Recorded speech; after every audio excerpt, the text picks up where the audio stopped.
ونصلي على رسوله الكريم. أعوذ بالله من الشيطان الرجيم. بسم الله الرحمن الرحيم. ربي زدني علما، ربي زدني علما، ربي زدني علما. ربي يسر ولا تعسر وتمم بالخير وبك نستعين. ربي اشرح لي صدري ويسر لي أمري واحلل عقدة من لساني يفقهوا قولي. ربنا لا تزغ قلوبنا بعد إذ هديتنا. آمین ثم آمین. السلام علیکم ورحمۃ اللہ وبرکاتہ. وعلیکم السلام ورحمۃ اللہ وبرکاتہ. السلام ورحمۃ اللہ وبرکاتہ. ہماری یہ کلاس تجوید القرآن پاک کی کلاس ہے. قرآن پاک کو صحیح تلفظ کے ساتھ پڑھنا، اس کے حروف کو صحیح مخارج اور صفات کے ساتھ سیکھنے کا علم علم تجوید کہلاتا ہے. اللہ رب العزت نے علم تجوید اور قرآن پاک سے منسلک لوگوں کے بارے میں قرآن پاک میں بار بار ذکر کیا ہے. اللہ کے دین کو سمجھنا اور اللہ کے دین کے ساتھ جڑنا یہ ہر ایک کے بس کی بات نہیں ہے. اللہ تعالیٰ نے آپ سب کو چن کر چھانٹ کر یہاں بٹھایا ہے، اور اس خواہش کے ساتھ بیٹھنا کہ ہم اللہ کی قرآن کو، اللہ کے کلام کو صحیح پڑھنا سیکھنا چاہتے ہیں، یہ بہت بڑے اعزاز کی بات ہے اور یہ اللہ کا بہت بڑا احسان ہے. لہٰذا اس علم کو معمولی نہیں سمجھنا ہے.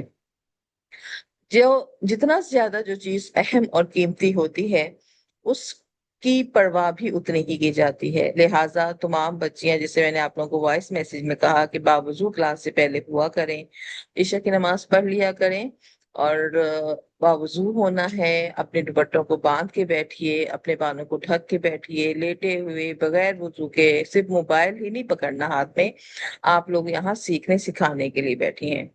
تمام بچیاں لیکچر کے اینڈ تک ساتھ رہیں گی اور اینڈ میں حاضری لی جائے گی تاکہ تمام بچوں کی اٹینڈنس ہو. بعض بچیاں صرف آتی ہیں اور سائڈ پہ ان کی اسکرین جو ہے وہ اسکرول کرتی رہتی ہیں اور وائس کو میوٹ ہونے کر دیتی ہیں.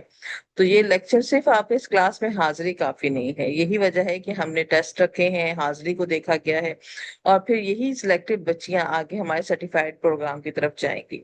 لہٰذا کلاس کے اینڈ تک ساتھ رہیے. قرآن پاک کے حروف کو صحیح مخارج کے ساتھ اور اس کی صحیح صفات کے ساتھ پڑھنے کا علم علم تجوید کہلاتا ہے. علم تجوید میں ہم نے یہ بات پڑھی کہ قاعدہ، نورانی قاعدہ ہم سب کے لیے علم تجوید کا ایک قانونی رول بک ہے جس میں ہم تجوید کے سارے رول پڑھتے ہیں. تو اس کی تختی نمبر 1 یا لیسن 1 جو ہے وہ مفردات کہلاتا ہے. مفردات کہتے ہیں حروف کا علیحدہ علیحدہ لکھا ہونا تاکہ ہم حروف کی اصل شکل کو پہچان سکیں اور حروف کو اس کی ساؤنڈز کے ساتھ کہاں سے وہ حرف نکل رہا ہے، اس کی کیا شکل بن رہی ہے، اس کو کیسے پڑھنا ہے، اس کی کیا صفت رکھنی ہے، یہ سب چیزیں ہم اس تختی میں پڑھتے بھی ہیں اور سیکھتے بھی ہیں.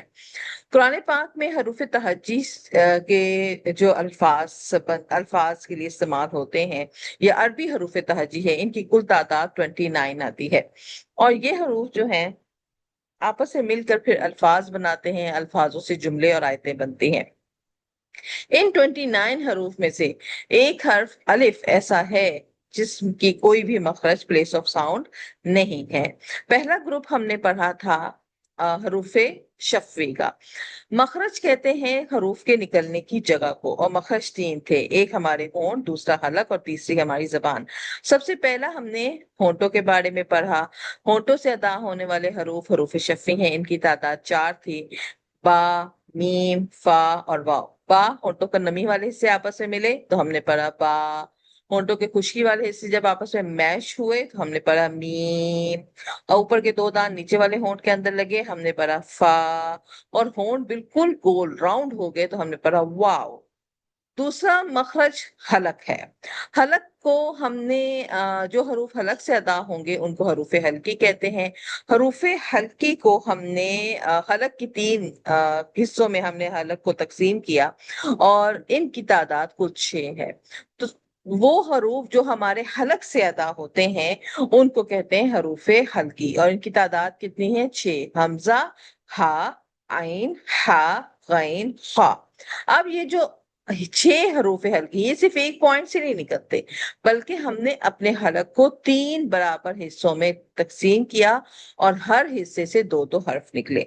तो पहला हिस्सा जो हमारे मुंह के करीब है उसे हमने कहा अदनाए हलक या अपर थ्रॉट। दूसरा हिस्सा जो हमारे हलक का दरमियान का इक्वल टू हिस्सों में जो हलक को तकसीम करता है वो वस्ते हलक कहलाता है या मिडिल थ्रॉट कहलाता है। और सबसे नीचे वाला हिस्सा जो हमारे शोल्डर के साथ जुड़ा हुआ है उसे कहते हैं अक्साए हलक। अदना का मतलब होता है करीब तरीन, और अक्सा का मतलब होता है निचला तरीन, यानी सबसे बॉटम चीज, फर्शी चीज को अक्सा कहा जाता है, बुनियाद को अक्सा कहा जाता है, जड़ को अक्सा कहा जाता है। अदने हलक हमारे मुंह से जो मिला हुआ हिस्सा है इसको कहा जाता है, इससे 2 हरूफ निकलते हैं, गाइन और खा। हमने इन दोनों की क्वालिटीज भी पढ़ी कि सबसे करीब तरीन हिस्सा जो कि अदना कहलाता है, जो ये मुंह के करीब तरीन है, अपर थ्रॉट है, तो इसको जब हम इससे हरूफ को अदा करते हैं तो हमारा हलक जो है वो बंद होता फील होता है। जब हलक बंद होता है ना तो उसमें गुरगुराहट, खराश पैदा होती है। तो यही 2 क्वालिटीज इन दोनों हरूफ में है कि गाइन पढ़ते हुए जब हमारा हलक बंद होता है तो एक गले में गरगरे की आवाज आती है, खराश सी फील होती है, और इसको मोटा पढ़ना है। ये हरूफ इस्ताला में से है, मोटा पढ़े जाने वाले हरूफों में से है। हम पढ़ते हैं गैन, गौ, इसका असल साउंड है गैन। अगर आपको कोई कहे मुफरदात में आप हमें पढ़ के तख्ती नंबर 1 पढ़ के सुनाए, आप यूं नहीं कहेंगी गाइन गाइन हाँ, बल्कि आप उसको उसके पूरे असल जो उसका प्रोनाउंसिएशन है उसके साथ पढ़ेंगी, क्योंकि वहां वो मुकम्मल शक्ल में लिखा हुआ है गाइन, प्रॉपर खींच के गाइन। अपनी मुट्ठी को बंद करें, एक एक करके उंगलियां खोलती जाएं, इतनी देर आपने गई को खींचना है, गाइन। दूसरा लेटर जो हमने अपर थ्रॉट से पढ़ा वो था खा। खा पढ़ते हुए एक खरखराहट की आवाज आती है, जिस तरह खर्राटे की आवाज होती है ना, फ्रिक्शन पैदा होता है गले के अंदर, तो वो फ्रिक्शन हमने पैदा करना है, वो खर्राटे की आवाज पैदा करनी है। खा खा खा खा। ये तो था पहली मंजिल, अपर थ्रॉट या अदनाए हलक। अब आ जाते हैं मंजिल नंबर 2 पर, नीचे उतरते हैं। मंजिल नंबर 2 वस्ते हलक या मिडिल थ्रॉट कहलाती है। ये हलक का बिल्कुल दरमियान वाला हिस्सा होता है। अगर आप अपने हलक को देखें ना तो अक्सर लोगों के इस जगह पर एक उभार सा भी गर्दन के ऊपर नजर आता है, गिल्टी सी होती है, उभार सा अंदर जो हमारा पाइप है गजा और सांस की नाली का, उसके उभार सा फील होता है कि वो अगर गले से कुछ नीचे उतार रहे हैं तो बकायदा वहां से मूवमेंट फील होती है। आपने अपनी उंगली को यहाँ रखना है, इस वस्त में दरमियान में रखना है, इसे कहते हैं मिडिल थ्रॉट। इसे क्या कहेंगे? Middle throat. इससे 2 हरूफ अदा होते हैं, आइन हा। अब कैसे अदा होंगे आए इसको समझते हैं। जो लफ्ज आइन है, आ, आ, जैसे उल्टी होती है ना, बच्चे अमूमन उल्टी कर रहे होते हैं तो उल्टी की एक खास कहते हैं, तो आ, तो आपने उस तरह से, आपको बिल्कुल उस तरह से दरमियान से हलक बंद होगा, उल्टी करनी नहीं है। आप उल्टी का जब साउंड होता है एक हलक से दरमियान से हलक बंद होता है, उस पॉइंट से आपका आइन निकलता है। आ, अक्सर हम कहते हैं हमारा आइन नहीं निकल रहा, हमारा आइन नहीं निकल रहा, तो इसकी आसान तरीन टिप ये होती है कि आपने उल्टी के साउंड्स को करना है। आपको के हो रही है, वोमिटिंग हो रही है, आप कैसे करती है और, तो ये है आइन का असल साउंड। तो ये साउंड की आपने प्रैक्टिस करनी है, इस साउंड इस प्लेस पे जहां पर आपको ये साउंड फील हो रहा है ना, फिर आप उंगली वहां पे रखें। आप पढ़ेंगे आइन आइन आइन। आपने नीचे से किसी कोई चीज बंदा खींच के ऊपर नहीं लेके आता, ऐसे इसको खींच के निकालना होता है।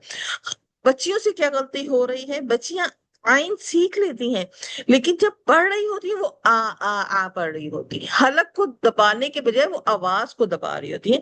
आपने आवाज नहीं दबानी, आपने दरमियान से हलक को चिपकाना है।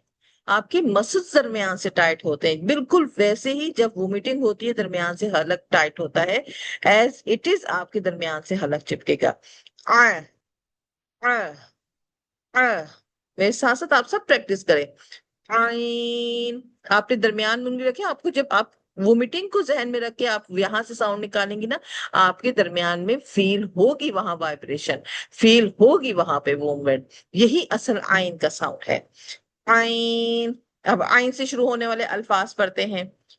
लेकिन, आमदन, आइन ज़बर आ, आइन ज़ेर आई, आइन पेश ओ, आ, आई, ओ। अब मैं कहूं हमजा ज़बर आ, हमजा ज़ेर ई, हमजा पेश ओ, आ, ई, ओ, आ, आई, ओ। दोनों का साउंड आपको फील हो रहा होगा। आइन का मखरज आपकी वोमिटिंग वाला आइन, आई, आई, ये साउंड है आपका। दूसरा लेटर जो यहां से अदा होता है वो होता है हा, हा। ये हा जो है एक हवा की शोर के साथ बाहर निकलता है। इसमें सबसे बड़ी गलती स्टूडेंट से क्या, अच्छे अच्छे स्टूडेंट तजवीद कायदा खत्म हो जाता है, कुरान के ऊपर लग जाती हैं, हा नहीं निकल रहा, हा नहीं निकल रहा, तस्मिया ठीक नहीं हो रहा। क्यों नहीं निकल रहा? इसलिए कि वो हा को पहले हवा का शोर बाहर निकालती हैं, उसके बाद हा का साउंड आ रहा होता है।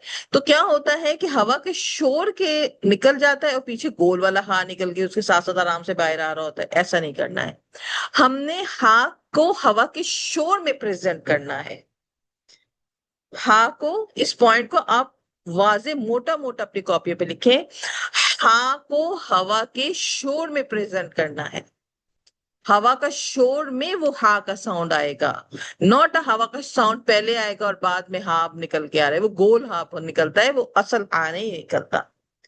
और इसके लिए क्या है, अब सब अपने अपने मुंह के आगे हथेली रखें, अपने मुंह को खोलें। आपके मुंह के अंदर 2 उंगलियां जानी चाहिए, इतना खोलिए।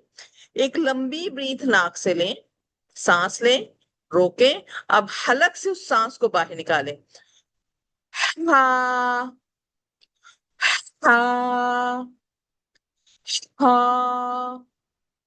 आपकी जो ब्रीथ है, आपके जो सांस है, आपकी हथेली को हिट करना चाहिए प्रेशर के साथ। आपका जितना आपकी हथेली को वो साउंड प्रेशर के साथ हिट होगा, तो उतना ही ज्यादा आपका हा का साउंड मजबूत बनेगा।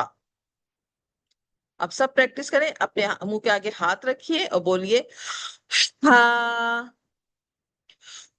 हा, हा। ठीक है, तो दरमियाने हलक, मिडल ऑफ थ्रोट से कितने लेटर निकले? 2। आइन, हा, आइन, हा। हलक के कितने हिस्से हुए? 3। Upper throat, middle throat and the bottom of the throat. अदनाए हलक, वस्ते हलक और अक्साए हलक। मुंह के करीब 3, खौ, गॉइन। मिडल ऑफ थ्रॉट या वस्ते हलक से आइन, हा। ठीक है, तो आज हम अपना सबक यहाँ पर स्टॉप करते हैं। सब बच्चियां अपनी अपनी हाजिरी लगा के फिर क्लास ड्रॉप करेंगी, और सब बच्चियां जो हैं अपने अपने कैमरे ऑन करके मुझे आज का सबक भी सुनाएंगी। कैमरे ऑन कर लीजिए क्योंकि वीडियो स्टॉप हो रही है।